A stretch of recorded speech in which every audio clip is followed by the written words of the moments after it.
পাঁচটা ব্যাংকের যে মার্জার প্রসেসটা, যেটা নিয়ে আমরা গত এক বছর ধরে ধাপে ধাপে কাজ করেছি, সেটার একটা পর্ব অর্থাৎ ইন্টারভেনশন স্টেজটা আজকে আমরা ফিজিক্যালি শুরু করেছি। এতদিন তো কাগজে কলমে ছিল, আজকে এটা বাস্তবে আমরা এটাকে রূপ দেওয়ার চেষ্টা করছি। এটার পার্ট হিসেবে আমাদের যারা কনসার্নড অফিসিয়ালস আছেন বাংলাদেশ ব্যাংকের পক্ষ থেকে, যারা ব্যাংকগুলোকে এখন সাময়িকভাবে কিছুদিনের জন্য পরিচালনা করবেন, লিকুইডেশন বা অ্যাসেটগুলোকে বুঝে নেবেন এবং পরবর্তীতে নতুন ব্যাংকের সাথে এটার যে মার্জার প্রক্রিয়াটা সেটাকে সম্পাদন করবেন, সেই লক্ষ্যে আজকে প্রথমে আমাদের বাংলাদেশ ব্যাংকের পক্ষ থেকে একটা চিঠি পাঠানো হয়েছে কোম্পানি সেক্রেটারিকে, পাঁচটা ব্যাংকেরই কোম্পানি সেক্রেটারিকে সকালের মধ্যে। এবং হ্যাঁ, তার পরবর্তীতে কোম্পানি সেক্রেটারি ওইটা পাওয়ার পরে এটাকে আমরা বলছি যে এই চিঠিটা হচ্ছে নন ভায়াবিলিটি লেটার, অর্থাৎ বাংলাদেশ ব্যাংক বলছে যে এই ব্যাংক আর কার্যকর থাকবে না, থাকতে পারে না, সক্ষমতা নাই। এই কারণে এটাকে নন ভায়াবল প্রতিষ্ঠান হিসাবে বাংলাদেশ ব্যাংক ডিক্লেয়ার করে ওই চিঠিটা প্রেরণ করেছে প্রত্যেকটা ব্যাংকে। তাদের যে সেক্রেটারি আছে তাদের হাতে অফিসিয়ালি ফর্মালি এটা দেওয়া হয়েছে। এটার পরে যেটা হয়েছে, আমাদের একটা কোঅর্ডিনেশন কমিটি আছে সেন্ট্রাল, সেটার মিটিং সম্পাদন করা হয়েছে। আমাদের যারা ফিল্ডে যাবেন এবং এখানকার সেন্ট্রাল কোঅর্ডিনেশন কমিটি এবং আমাদের বাংলাদেশ ব্যাংকের সিনিয়র ম্যানেজমেন্ট, এটা আমরা একসাথে বসে পুরো জিনিসটাকে আমরা আবার রিহার্স করে নিয়েছি। আমরা পরবর্তীতে আমাদের সবগুলো ব্যাংকের চেয়ারম্যান এবং যারা এমডি আছেন, নট ইনচার্জ, জাস্ট যারা প্রকৃতপক্ষে এমডি হিসাবে এখানে কার্যরত আছেন, তাদেরকে আমরা নিমন্ত্রণ করেছি।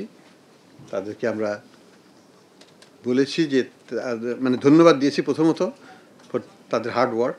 তারা চেষ্টা করেছেন প্রত্যেকটা ব্যাংককে বাঁচানোর জন্য, চেষ্টা করেছেন ব্যাংকগুলোকে দাঁড় করানোর জন্য। হয়তো সফল হয়নি, বাট আমি বলবো যে এটা ব্যর্থতাও হয়নি, কারণ ব্যাংকগুলোকে একটা স্থানে রাখা হয়েছে যেটা উত্তরণ ঘটাতে পারে নাই, কিন্তু সিস্টেমিক রিস্ক যেটা রান অন দ্য ব্যাংক সেটা তো করতে দেওয়া হয়নি। তো সেই দিক থেকে তারা সফল হয়েছেন অন্ততপক্ষে আংশিকভাবে। অবশ্যই আমরা সেই কৃতজ্ঞতাটা তাদেরকে জানিয়েছি যে আমরা very grateful for their services to the nation, to the banking system. এবং আমরা তাদেরকে বলেছি যে আপনারা দ্য বোর্ড এখন থেকে সিজ করবে, আজকে থেকে করে ফেলেছে, কিন্তু তাদের কাজটা আমরা প্রশংসিত এবং আমরা সেই প্রশংসারই জন্যই তাদেরকে ধন্যবাদ দিয়েছি আজকে with a formal lunch and all that. So এটা আমরা করেছি। দ্বিতীয়ত যেটা হচ্ছে,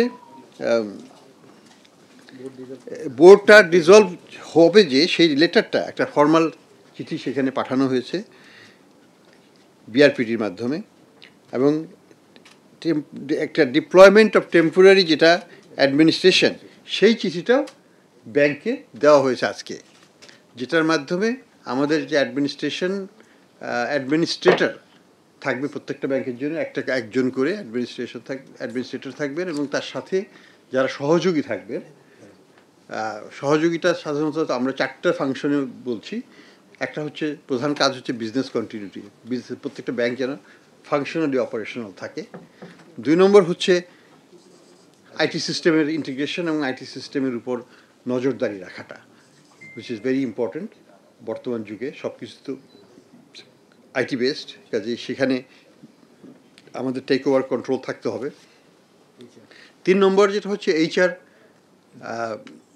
সিচুয়েশনটা অ্যাসেস করা এবং তারপরে পরবর্তীতে কোঅর্ডিনেট করা, এবং সেই সাথে ব্যাংকের ব্রাঞ্চ নেটওয়ার্কেও রিয়ালাইজ ন্যাশনালাইজ করা। এখন তো এক রাস্তায় হয়তো 5টা ব্রাঞ্চই আছে, এখন তো 5টা থাকবে না, হয়তো 1টা বা 2টো বড় জোর থাকতে পারে। তো এই প্রেক্ষাপটগুলোকে তারা ইভ্যালুয়েট করবেন এবং কার্যকর ব্যবস্থা অ্যাট দ্য ফিল্ড লেভেলে করবেন। কিন্তু আমাদের করসপন্ডিং প্যারালাল একটা সেন্ট্রাল টিম থাকবে, সেই সেন্ট্রাল টিমও আইটি সাপোর্ট দেবে to the individual bank level IT টিমকে, এবং ব্যাংকের যারা আইটি অপারেশনাল অফিসার আছেন তারা এটার সাথে সম্পৃক্ত হবেন। This is a complete integration from Bangladesh Bank through our representatives led by administrator and the ব্যাংকের ওই 5টা ব্যাংকের যে সেপারেট কর্মকর্তারা আছেন প্রত্যেক ডিপার্টমেন্টে, HR ডিপার্টমেন্টই হোক, আমাদের IT ডিপার্টমেন্ট হোক, রানিং দ্যাট অপারেশনস, যেটাকে আমরা বিজনেস কন্টিনিউটি বলছি, অর্থাৎ অপারেশনস অফ দ্য ব্যাংকস তো চলতে হবে। এলসি খুলতে হবে, আজকেও খুলতে হবে, আগামীকালও খুলতে হবে, এটা বন্ধ করা যাবে না। আমাদের বিল পেমেন্টস, আমাদের রেমিটেন্স আসতেছে এবং রেমিটেন্সের সেটেলমেন্টগুলো সবই করতে হবে, কাজে বিজনেস চলতে হবে। At the same time take ওভারও হতে হবে। তো এইভাবে আমরা জিনিসটাকে সাজিয়েছি।